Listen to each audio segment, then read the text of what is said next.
wa ala alihi wa sahbihi ajmain. Amma ba'du. Dewan Hakim yang bijaksana, hadirin yang berbahagia. Dr.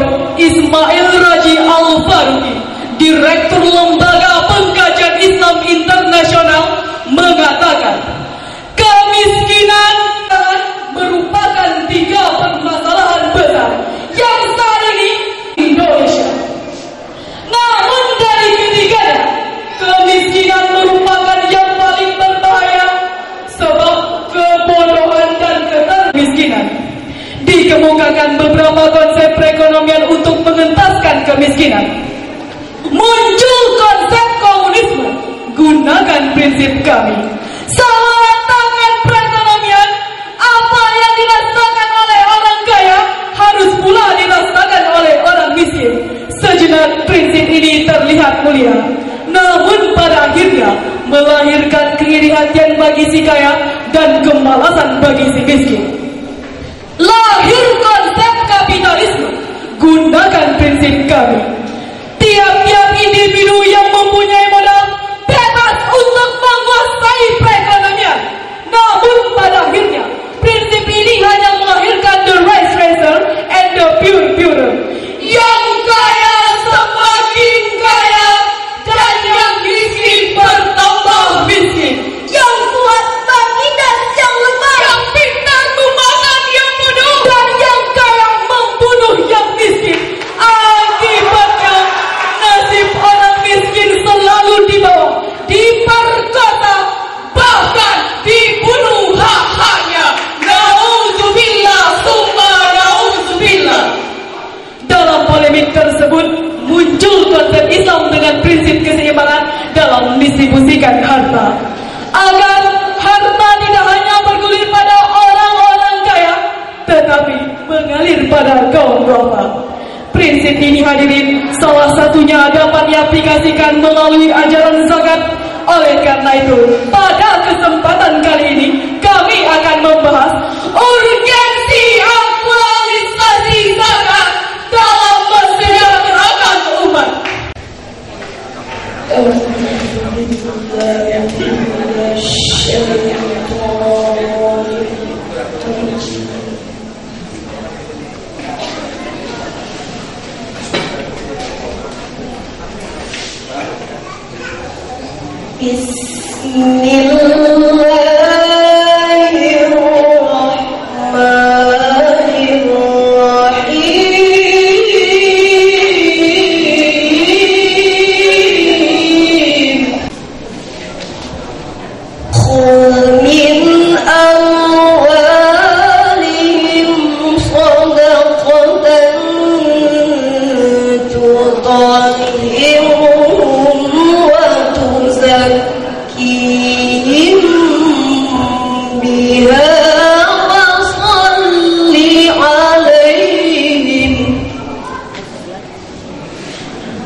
Sesungguhnya doa kamu itu menjadi ketentraman jiwa bagi mereka, dan Allah Maha mendengar lagi Maha mengetahui. Dewan Hakim yang bijaksana, hadirin yang berbahagia. Sababun nuzul ayat tadi menurut Imam Asy-Syafi'i dalam Lubabun Nukul fi adalah berkenaan dengan permintaan Abi Lubabah kepada Rasul. Dia berkata, "Ya Rasul, harta kami banyak, ambillah dan serahkanlah atas namamu, serta mintakan ampunan bagi kami. Saya tidak diperintahkan Allah untuk siapapun, tatkala itu harta Lubabah sebagai zakat." Lalu, apakah gelar hikmah diwajibkan zakat? Wajibkan zakat. Pertama, tutahiruhum, untuk membersihkan harta dari hak fakir miskin, hak orang-orang yang terkapar di pinggir jalan, dan hak orang-orang yang merasakan pahit pedihnya kehidupan. Kedua, tusakihim, untuk mensucikan jiwa dari berbagai penyakit tercela. Ketiga, sakanul lahum, untuk menimbulkan ketenangan dalam kehidupan. Dengan demikian hadirin, jika orang kaya sudah mau berderma, konglomerat mau membayar zakat, pejabat peduli nasib rakyat, akan lahirlah tatanan kehidupan yang aman, nyaman, adem, ayam dan tentram. Sebaliknya, jika orang kaya malas bersedekah, konglomerat enggan berzakat, akan lahirlah kecemburuan dan kesenjangan sosial antara orang kaya dan orang miskin. Akibat kecemburuan dan kesenjangan sosial tersebut muncul tindak kriminal, pencurian, penjarahan, perampokan, bahkan pembunuhan terhadap orang-orang kaya. Itu disebabkan karena sebagian ulah orang kaya yang tidak mau peduli dengan nasib kaum duafa. Padahal Rasulullah mengancam, Laisal mu'minu billadhi yasma'u wa jaruhu ja'iu ila jambi. bukan termasuk orang mukmin orang yang hidupnya kenyang sendirian, sementara tetangganya hidup dalam kelaparan. Dengan demikian, orang kaya yang tidak mau peduli dengan nasib kaum duafa, konglomerat yang acuh terhadap kaum melarat, pejabat yang a priori terhadap nasib rakyat, bukan saja mencerminkan orang yang jahat, tapi juga mencerminkan orang yang tidak beriman. Dan orang seperti ini harus minggir dari negara kita tercinta. Sebab negara kita Indonesia hanya akan jaya apabila dipimpin oleh orang-orang yang peduli dengan nasib kaum duafa. Sebagai jawabannya, kita renungkan firman Allah dalam surat At-Taubah ayat 60.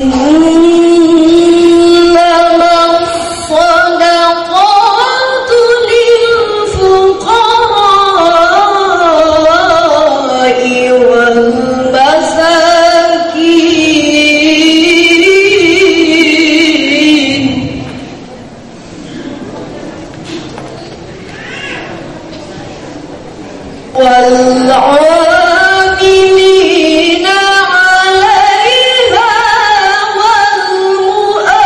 والمؤلفة قلوبهم وفي الرقاب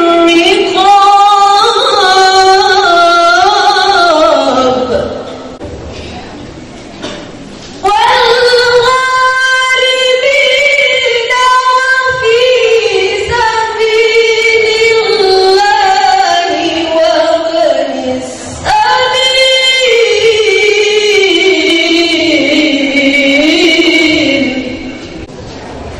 فريضة من الله والله عليم حكيم. Sesungguhnya zakat-zakat itu hanyalah untuk orang-orang fakir, orang-orang miskin, pengurus-pengurus zakat, para mu'alaf yang dibujuk hatinya untuk memerdekakan budak, orang-orang yang berhutang untuk jalan Allah, dan untuk mereka yang sedang dalam perjalanan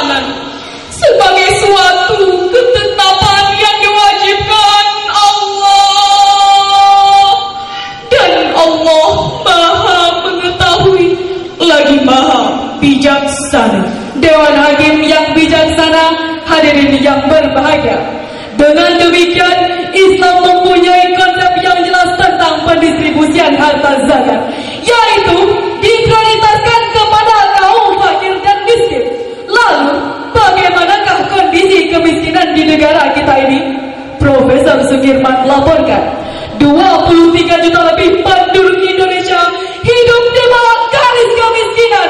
Apalagi setelah terjadinya krisis moneter, merak korban PHK, sulit mencari lapangan kerja, kemiskinan semakin membengkak.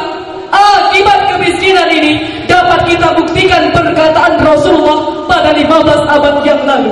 Kadal fakru ayyakuna kufra. Dampak langsungnya menyebabkan kekufuran. Akibat kemiskinan, tidak sedikit saudara-saudara kita yang menjual akidahnya hanya untuk mempertahankan hidup. Bahkan tidak sedikit kaum wanita yang menjual kehormatannya hanya untuk mendapatkan sesuap nasi. Nauzubillah summa nauzubillah. Oleh karena itu hadirin, menurut Dr. Didin Hafifuddin MSc, agar kemiskinan tidak semakin bertambah dan bertambah, ada 3 hal yang harus kita lakukan berkaitan dengan kewajiban zakat. Pertama, kita harus mengeluarkan zakat dan memasyarakatkan gerakan sadar zakat nasional. Dan yang ketiga, kita harus memberdayakan harta zakat. Kita patut menyambut baik usaha pemerintah yang kita patut mengacungkan jempol dengan usaha pemerintah yang telah berhasil membuat Undang-Undang Nomor 23 Tahun 2011 tentang pengolahan zakat. Kita harus berbangga dengan usaha pemerintah tersebut, tapi kita akan lebih bangga lagi jika pemerintah membuat perda khusus yang mengatur masalah zakat dan memberikan sanksi yang tegas kepada orang yang enggan membayar zakat. Alangkah lebih bagus lagi kalau hal tersebut dicontohkan oleh pemerintah itu sendiri. Setuju? Jika sikap tersebut yang diaplikasikan, kami yakin kemiskinan di negara kita akan berkurang sedikit demi sedikit dan negara kita hidup dalam kemakmuran dan kesejahteraan. Hal ini sesuai dengan janji Allah dalam surat Al-A'raf ayat 96 yang berbunyi,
firman-Nya. Dewan Hakim yang bijaksana, hadirin yang berbahagia. Dengan demikian, dari uraian ini dapat disimpulkan, mengeluarkan zakat wajib dan wajib hukumnya bagi insan beriman.